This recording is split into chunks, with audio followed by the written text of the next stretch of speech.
Nah, jadi dari 3 tadi, while, do while, dan for, mana yang sebaiknya digunakan? Ya, sesuaikan dengan keperluan Anda. Nah, memang penggunaan while itu yang paling sering. Nah, do while juga tergantung keperluan, bisa juga digunakan. Sedangkan for itu biasanya kita gunakan untuk data yang spesifik ya. Misalnya kita loop sebanyak 10 kali, 100 kali, udah pasti berapa kali kita akan loop, maka biasanya sering kita menggunakan for karena lebih sederhana. Nah, kemudian pada loop ini ada kata kunci break. Nah, break ini seperti rem. Jadi kalau udah ketemu break, maka kita akan keluar dari loop. Contoh, misalnya ada kode program berikut ini, integer i sama dengan 0, while i kurang dari 10, dicetak nilai i-nya, i++, if i sama dengan 4, jika i-nya itu nilainya 4, maka dia akan break, dia akan keluar dari loop.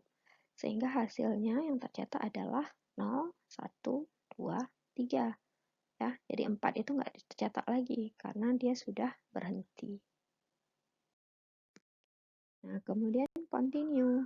Nah, bedanya continue, kalau ketemu pernyataan continue, maka pernyataan-pernyataan yang berikutnya itu akan dilewatkan atau tidak dilakukan. Contoh misalnya, ada kode program seperti ini, for integer i sama dengan 0, i kurang dari 10, i++. Nah, if i sama dengan 4, dia akan continue. Maka dia akan lanjut lagi ke awal, tanpa melakukan proses cetak nilai i. Sehingga hasil dari kode program ini adalah 0, 1, 2, 3, 5, 6, 7, 8, 9. Nah, jadi outputnya itu tidak ada nilai i, karena saat nilai, dia tidak akan memasukkan nilai 4, karena pada saat nilai 4, loop tadi akan kembali ke awal. Nah, pada Java versi kelima, ada tambahan struktur loop yang baru, yaitu for each. Nah, for each ini khusus digunakan untuk membaca atau menjejaki unsur-unsur yang ada di dalam array atau collection.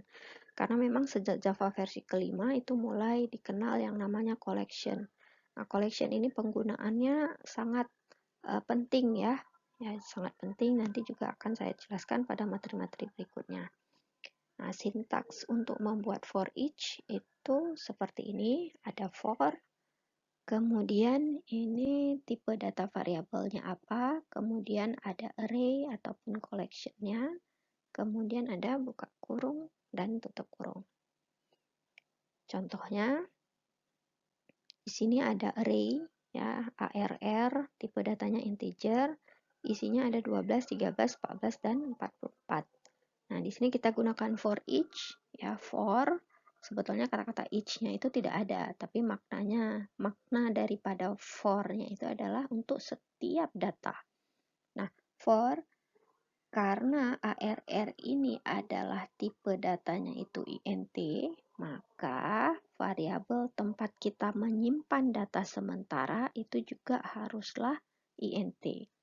Nah, jadi TMP ini adalah variabel tempat kita menyimpan data sementara sewaktu kita membaca suatu array atau koleksi. Nah, jadi maknanya di sini for untuk setiap data yang ada di dalam ARR simpan sementara di temp, kemudian di sini akan kita cetak nilai tempnya. Jadi seperti itulah makna daripada for each loop. Ya, kata-kata each-nya tidak ada, tapi maknanya itu adalah for each untuk setiap data.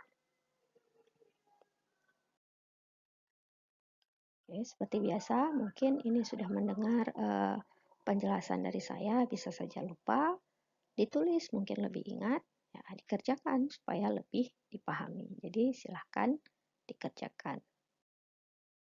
Kalau ada yang tidak jelas, silahkan nanti ditanyakan.